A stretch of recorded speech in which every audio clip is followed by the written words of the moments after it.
Isabelle Mazarguil, Pascal Aizan, bonjour. Bonjour. Alors Pascal Aizan, vous êtes enseignant-chercheur à l'Université de Rouen. Isabelle Mazarguil, vous êtes créatrice de l'Institut Junior Eco. Maman, papa, la consommation et moi, c'est le livre que vous venez de publier toutes les deux ensemble aux éditions EMS. Donc c'est un livre dans lequel vous étudiez les liens entre consommation et famille. Alors d'abord, la première question qu'on a envie de vous poser, c'est la famille, c'est une notion qui devient tendance. Comment est-ce que les marques, elles accompagnent cette tendance? Pascal Aizan. Alors la famille a toujours été plus ou moins tendance pour les marques. C'est vrai que dans le discours des marques, on voit quand même un intérêt de plus en plus marqué par rapport à cette famille. Alors finalement, comment est-ce que les marques prennent en compte cette tendance? Par trois dimensions, je dirais, trois leviers. D'abord, en proposant des produits qui ne sont plus ancrés dans des logiques de biens, mais plus dans des logiques de liens, où finalement, on va essayer de faire en sorte que les produits créent du lien au sein de la famille. Le deuxième levier, c'est vraiment la mise en scène de la famille dans les publicités, dans la communication visuelle des marques. Et puis, le troisième point, ce serait cette envie finalement des marques de s'afficher comme des partenaires de la famille, des experts qui vont finalement aider la famille à consommer. Alors justement, la transition est parfaite. Isabelle Mazarguil, vous le dites largement dans votre livre, cette famille, elle évolue, elle devient monoparentale, les deux parents travaillent, etc. Ce ne sont que quelques-unes de ces tendances. Est-ce que la consommation, elle évolue en fonction de ces tendances aussi? Bien sûr, la consommation évolue en fonction de ces tendances également. D'abord parce qu'on a un enfant maintenant, ou des enfants de manière beaucoup plus réfléchie, que l'enfant arrive dans une famille dans laquelle les biens de consommation sont déjà présents. Donc on va surinvestir le choix de chaque matériel qui va entourer l'arrivée d'abord du bébé et ensuite l'épanouissement de l'enfant lorsqu'il va grandir. Donc ça, c'est déjà un premier élément. Et ensuite, on parle effectivement de déstructuration et de restructuration de manière différente des familles. Clairement, une famille recomposée ou souvent une famille monoparentale, elle était avant une famille dite classique. L'enfant reste la structure qui va être le plus perturbée par les choix des parents et donc, en tant que parent, on va aussi surinvestir par le confort matériel qu'on va apporter à l'enfant et la satisfaction à ses besoins dans ce contexte de restructuration familiale. Sur l'enfant, vous dites une chose extrêmement intéressante, vous dites que l'ère de l'enfant roi est révolue. Est-ce que ça veut dire que ce n'est plus le prescripteur d'achat qu'il était auparavant? Il reste néanmoins un prescripteur important, Pascal Aizan. Oui, alors dans cette tirade de l'enfant roi, ce que nous avons voulu mettre en évidence, c'est cet aspect consensuel qui est recherché dans les familles. C'est-à-dire que finalement, maintenant, les parents vont essayer à tout prix de préserver une harmonie familiale. Et on va davantage faire en sorte que l'enfant, finalement, réfléchisse à sa consommation. On va l'aider justement à réfléchir à la manière dont il peut négocier les produits.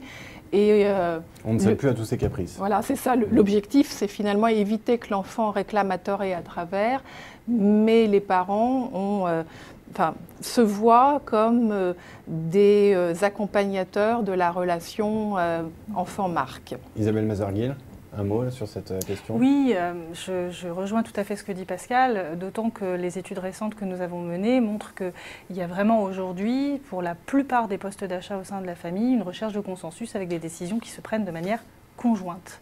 Alors bien sûr, il y a toujours des univers que les parents se réservent parce qu'ils les considèrent comme étant partie prenante de leur rôle éducatif. On a des parents, comme disait Pascal, qui s'estiment aujourd'hui comme étant d'abord dans un rôle de guidage et donc revenir au centre du jeu familial, c'est aussi je te donne les clés pour comprendre comment fonctionne la vie et dans la vie et la consommation. Mais il y a des univers entiers qui ont été laissés complètement à l'enfant. Le choix des produits goûtés, les choix des produits de petit déjeuner, une partie des choix vestimentaires, etc. Jusque dans le choix de la voiture, il y a aujourd'hui une participation de l'enfant. Oui, on le voit dans les messages publicitaires. Exactement. Toujours au sujet de cet enfant, il y a un autre point très surprenant dans votre livre, c'est l'étude sur leurs attentes. Il en ressort en premier l'envie de temps passé avec leurs parents davantage que des biens matériaux. Est-ce qu'il y a un malentendu finalement vis-à-vis de leurs attentes? Je ne crois pas qu'il y ait de malentendu, il y a au contraire une entente nouvelle entre les attentes des parents et les attentes des enfants. C'est-à-dire qu'un enfant a toujours besoin de passer du temps avec ses parents. Mais aujourd'hui, on a des parents, ce que disait Pascal juste avant, dont l'objectif et la priorité éducative numéro 1 déclarée est vraiment l'épanouissement de leur enfant. Cet épanouissement, il va passer par la création de liens. Et ce lien, il passe par du temps passé. Et ça se traduit d'ailleurs dans les offres proposées par les marques. On a parlé boom des jeux de société, loisirs familiaux.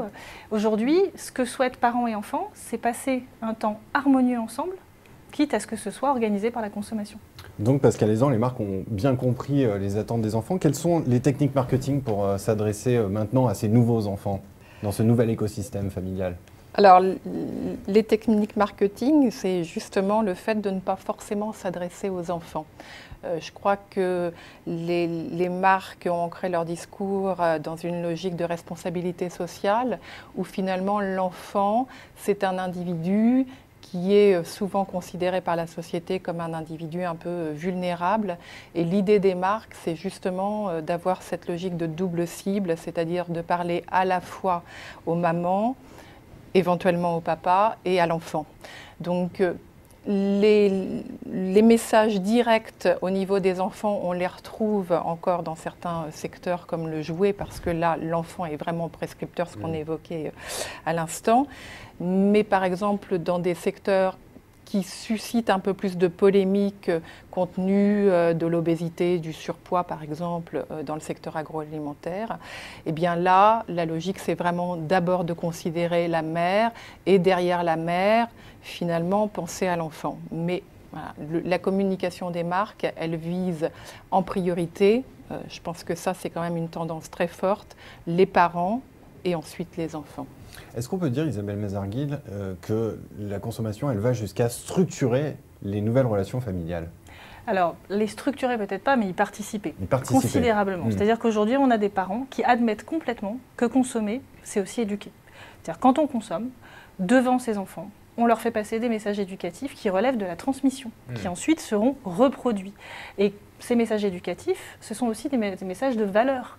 Une famille aujourd'hui qui va consommer plutôt bio, qui va consommer plutôt d'occasion, qui va consommer plutôt des marques ou plutôt pas des marques, ça participe à l'éducation de l'enfant, qui va regarder le prix ou pas, etc. Donc je dirais que c'est plutôt une conscience complètement assumée que la consommation fait partie de l'éducation et qu'on doit aussi apprendre à l'enfant, en plus de devenir un adulte responsable, un citoyen responsable, un consommateur responsable.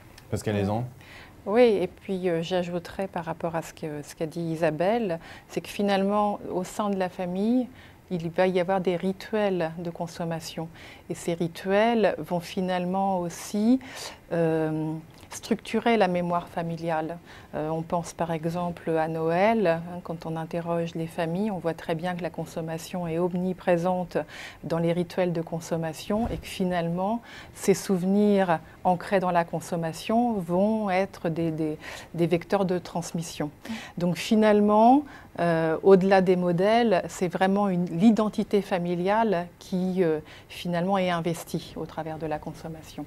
Alors pour conclure, si j'ai bien compris votre livre, j'ai l'impression que les enfants comme les parents sont à la recherche d'un espèce de modèle par rapport à eux-mêmes, une sorte d'idéal à atteindre. Et on a l'impression que c'est le rôle des marques de les accompagner pour atteindre justement cet idéal. Isabelle Mazarguil, est-ce que j'ai bien compris ?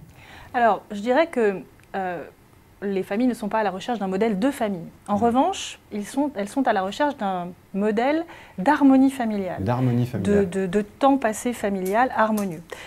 Pour faire simple, on va dire que l'environnement est perçu par les familles, parents comme enfants, comme étant tellement parfois violent, parfois agressif, qu'il est impérieux qu'au sein de la famille, les choses se passent bien. Et donc, ce qu'elles attendent des marques, ces familles-là, c'est qu'elles les accompagnent dans la création de ces moments d'harmonie. Et c'est en particulier la réponse à ce besoin de temps de qualité. Et finalement, ça revient toujours à des logiques marketing très classiques. C'est on attend des marques qu'elles répondent à nos besoins. Et les besoins des familles aujourd'hui, c'est du temps et du temps de qualité. Eh bien, merci à toutes les deux pour cet éclairage. Pour ceux qui veulent aller plus loin, je renvoie à votre livre « Maman, papa, la consommation et moi » aux éditions AMS. Merci d'être venu. Merci beaucoup.